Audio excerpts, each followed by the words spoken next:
What up, everybody? Just felt the need as kind of like the elder statesman of the internet in terms of stupid dietary experiments. Um, I felt the need to come in and comment on the sugar diet. I don't know if you guys have been paying attention, but this thing is like blowing up huge, like going completely viral. Not completely, if you ask normal people if they've heard of it, they haven't.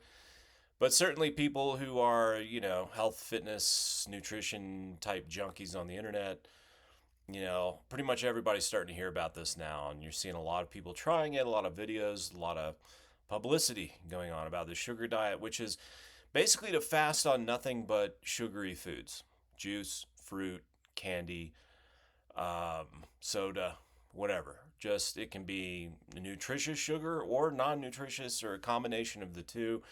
I would say combination of the two is probably the most common. Um, no need to try to be extremely strict with it, but it's kind of crazy seeing what people are doing and what people are advocating. First of all, the ones that seem to be publicizing the best results from it are, major gym heads, and some of them are even, open steroid users, right? And so, when you eat a bunch of sugar and with no protein and no fat, you know, you tend to lose a lot of muscle mass, right? And vegans are a testament to that. We've certainly all seen a lot of vegans who, unless they're doing a lot of weight training or making a real conscious effort to get an increased amount of protein, they just kind of waste away and end up being, really super weak and frail. Um, that's normal. You know, you have to make a real conscientious effort to prevent that from happening. So that somebody out there being, advocating this and saying, don't worry, you're not going to lose any muscle. Just eat only sugar, and on these sugar only days, you're going to lose, a pound a day. Basic weight loss math basically proves that that's really unlikely to come with no loss of lean tissue, right?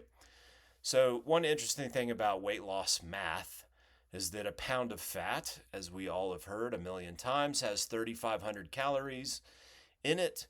And so, to lose a pound of fat, you need a 3,500 calorie deficit, right? Really basic stuff. Now, I'm not sort of a traditional calories in, calories out type of person because people are really overlooking the biggest variable of all and what the primary focus should be, which is metabolic rate, resting metabolic rate. Trying to create an intentional calorie deficit by exercising more, eating less, just has terrible long term results and actually makes people fatter long term than if they had done nothing at all.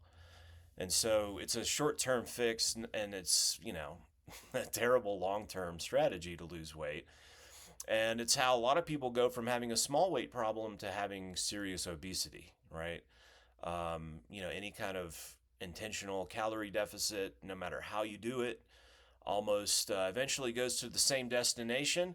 And this is, you hear the sugar diet people talking about going to Skeleton City and the bone zone and all this stuff. I think what they're failing to realize here and acknowledge, maybe because they don't have as much experience and haven't been at this as long as somebody like me has, is that final destination is rebound city, baby. You're really likely to eventually gain weight, even if this method helps you lose weight in the short term, and we'll talk about how that works and why that is. But going back to weight loss math, a pound of muscle has 600 calories, right? It has about 150 grams of protein, that's 600 calories.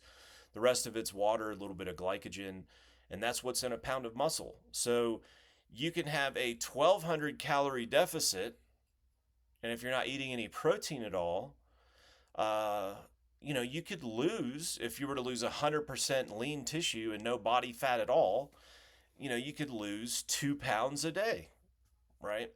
And so rapid weight loss when you're losing lean tissue, and you don't need that big of a calorie deficit. I mean, even a 300 calorie a day deficit, if you're losing all lean tissue, is enough to lose a half a pound a day. And so, It's one thing if there's protein refeeds that are very strategic, along with weightlifting and maybe some steroids. You're probably not going to see the same kind of skinny fat outcome that most people will have by just eating sugar and fasting on sugar for long periods of time.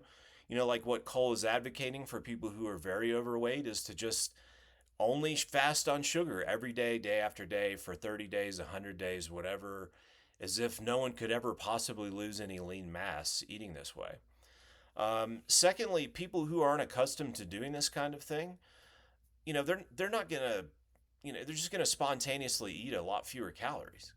Um, they're gonna be like, oh man, I ate all the fruit I could handle, which is maybe like two or three bananas or like a smoothie or something, and then they drink a little soda and eat a few Sour Patch Kids, and they're like, wow, I'm really packing it in. No, you're not really packing it in.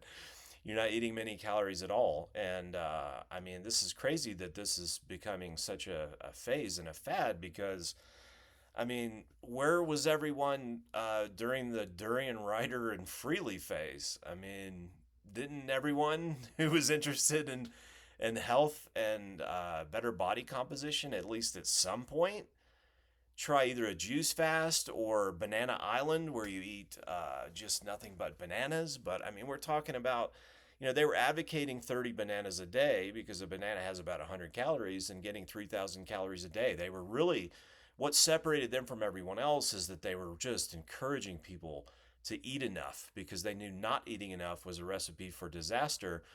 And here you have people on the sugar diet who aren't really being encouraged to eat a certain number of calories or really pack it in, but just kind of like, I see these like obese dudes like having a smoothie and some vegetables and like a can of peaches or something, and losing weight rapidly. And I just know that that is not going to work well long term. I mean, this is crazy. This is just like juice fasting. It's like the master cleanse. I mean, there's so many health fads. Since I started getting very serious about dietary experimentation and trying some things and researching really hard. I mean, I was living in Maui 20 some odd years ago, and I mean, everybody was doing some kind of like juice fast or cleanse or only eating fruits and vegetables or, just doing something like that. And, this is nothing new. And, it might have improved those people's health depending on what kind of diet they were coming from in the short term. Maybe it helped alleviate some conditions just because any type of fasting can do that. Um, but I mean, it's not, this perfect recipe and formula for just getting like super ripped and having the physique of your dreams. I just don't see this at all. And the leaders of this movement, like I said, are very much, weightlifting, calisthenics, bodybuilding type oriented, which they understand very well what it feels like to lose muscle. They're going to be careful about doing that. They're really in tune with their bodies and won't be losing muscle mass and probably can use this in a way that's smart. But I mean, Cole's coming from doing like water fast and even just dry fasting with no food or fluids at all for days. A lot of people are coming from carnivore and trying this out. Well, yeah, of course. I mean, I've been on a high sugar diet for 14 years. I first made a video talking about how I was eating, 300 or 400 grams of sugar before noon every day, and how it was helping me feel better. And it did. It helped with a lot of things. When you've not been eating sugar or restricting sugar or feeling guilty about sugar for years and years and years, or you're coming off of low carb, zero carb, all those things that I did too. You add sugar back in. Sugar is the ultimate human fuel source. I'm not one of those anti-sugar people at all, but eating nothing but sugar.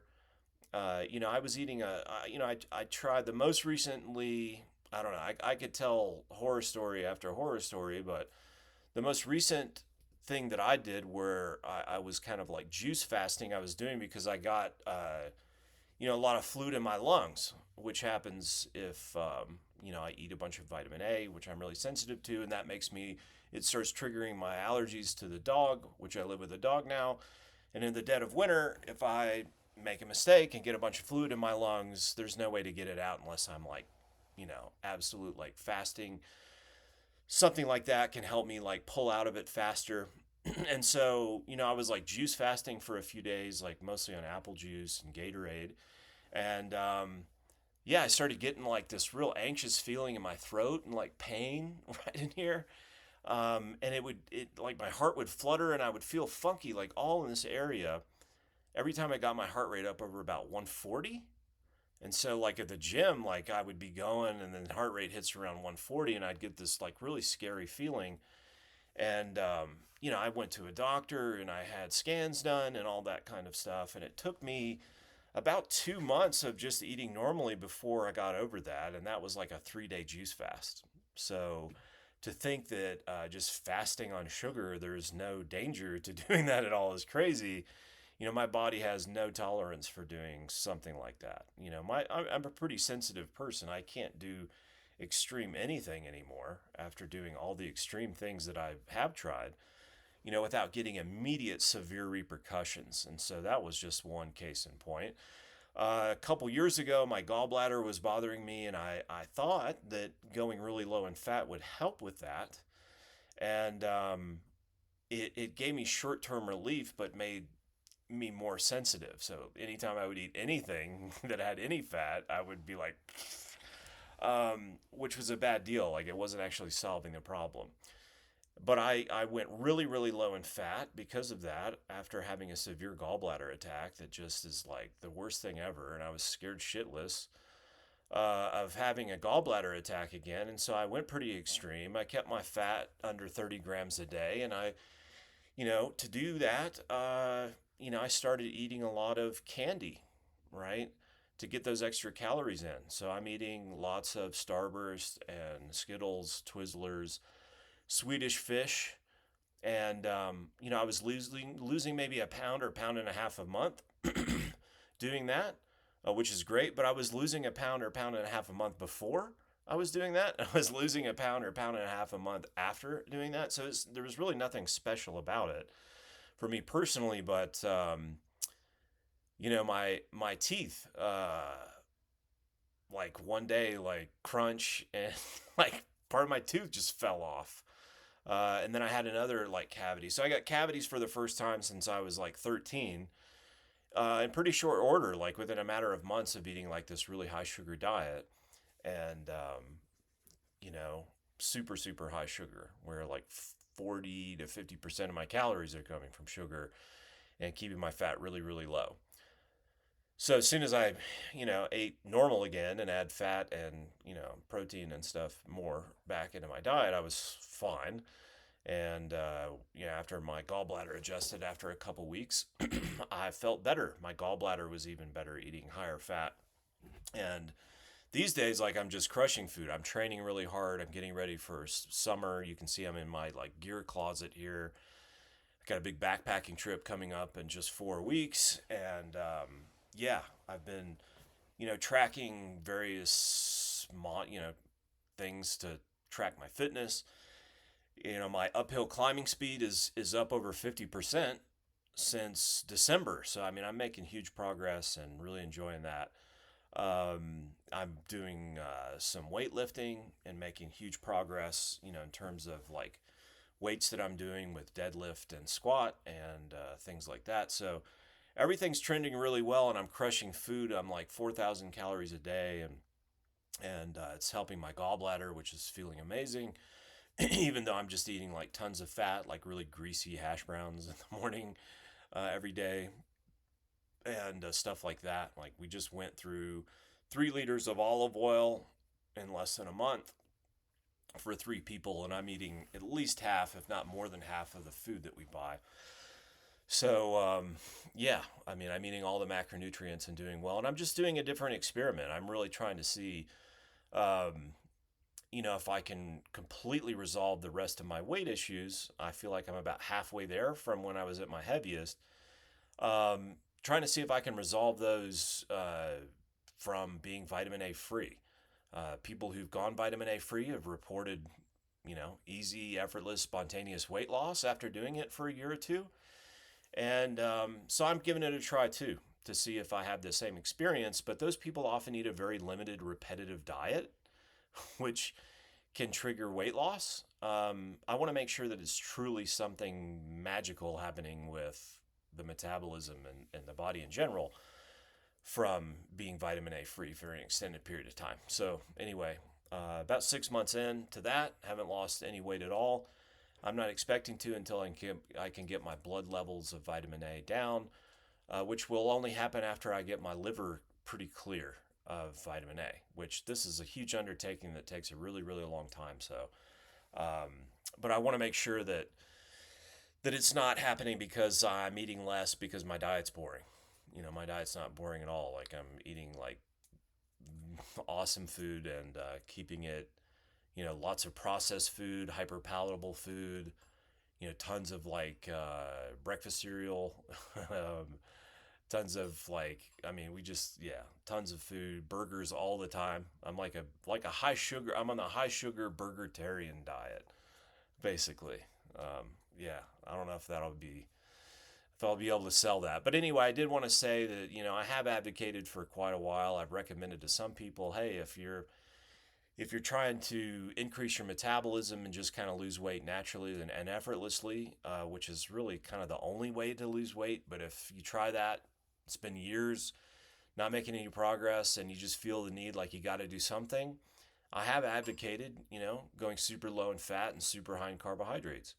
That's been kind of my standard recommendation for people who kind of like gun to the head tell me, hey, what can I do? I do think there's less metabolic damage from doing that versus restricting carbohydrates. Obviously, tons of people can lose weight on the carnivore diet, and you don't lose muscle mass because you're eating plenty of protein. All those things are good, but your resting metabolic rate can get, especially per pound of muscle mass that you have, your resting metabolic rate, is going to go really, really low typically on something like that. And carbs are just better. And carbs have proven themselves to be time and time again the ultimate substance for increasing athletic performance and fitness. Your work capacity, especially at higher heart rates. Anything requiring high speed and high heart rates for an extended period of time. Carbohydrates are absolutely proving themselves to be, without a doubt, the greatest performance enhancing substance on earth. And so that's a better route to go. You're welcome to experiment with a sugar diet and see what happens to you. But um, I mean, I could eat all the sugar I want all day, not lose any weight. So there's no guarantee that you will lose weight. If you do lose weight, it's probably because you're incidentally reducing your calorie intake just because you're only eating sugar and like, ooh, I had a smoothie, it's 400 calories, and you can't fit any more in your stomach, and so you're probably going to lose that weight that way. But you don't need a big calorie deficit if you're losing muscle mass to lose a lot of scale weight. So this focus on the scale that Cole has, who is from the snake diet, who's kind of the cult leader of this new diet, um, is very surprising. I mean, he should know better than to focus on scale weight for any kind of body composition goal. I mean, crazy. So, anyway, that's my thoughts on the sugar diet. Be careful with that. It's exciting to see people eating sugar again. You're going to feel better because sugar is awesome. It's not this horrible thing that's been, it's been vilified unnecessarily without a lot of understanding about it. And, certainly yeah, I don't know. I don't have anything else to say about it. Just be careful with any kind of diet experiment, and just because it works in the short term doesn't really mean anything. Anything that induces weight loss will cause the body to undergo a series of changes to fight against that weight loss and send you straight back to rebound state and gaining, as Robert Poole, one of my favorite authors who's written a book about obesity, the real science of obesity that's coming out of like what obesity researchers have discovered about obesity is that anything that causes weight loss will cause that weight regain to happen, and it'll often bring, quote, a few friends along with it when that weight comes back. And yeah, I'd hate to see people do that in the sugar diet. Eventually, what I think most people will happen is they will stop losing weight on their sugar fasting days. And when you're sugar fasting and losing weight, it seems easy.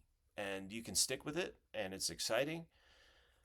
But if you have any health problems like tooth problems or any kind of other health problems that you'll probably eventually run into, or you stop losing weight on your sugar fasting days, um, yeah, I mean, that's a big sacrifice to make. Eating all this sugar and probably being so hungry. I mean, I'm a lot hungrier eating sugar all day than nothing at all. So I just imagine not losing any weight, eating sugar all day, and having tooth pain and other health problems. You're eventually going to have to stop, and when you do stop, you're going to gain all that weight back. Plus, bring some friends along with it. So that's what I think probably will happen to most people. Like I said, I'm happy that sugar is a lot of people who've been avoiding it or having it again. That's a huge benefit to them. But only sugar and losing weight super fast and only paying attention to the scale, I don't know about this, guys. Sounds fishy. That's it for me today. I'm getting a camera, by the way. So it's been a year since I broke my camera, 11 months, and that's kept me from making videos. But once I get that camera back, I'd like to get back out, hike around and do some walking and talking videos. That's what I originally set out to do when I fired this channel up and started making videos again. So very glad I'm finally getting a good camera, and I'll see you outdoors, hopefully, out on a nice hike in the next video.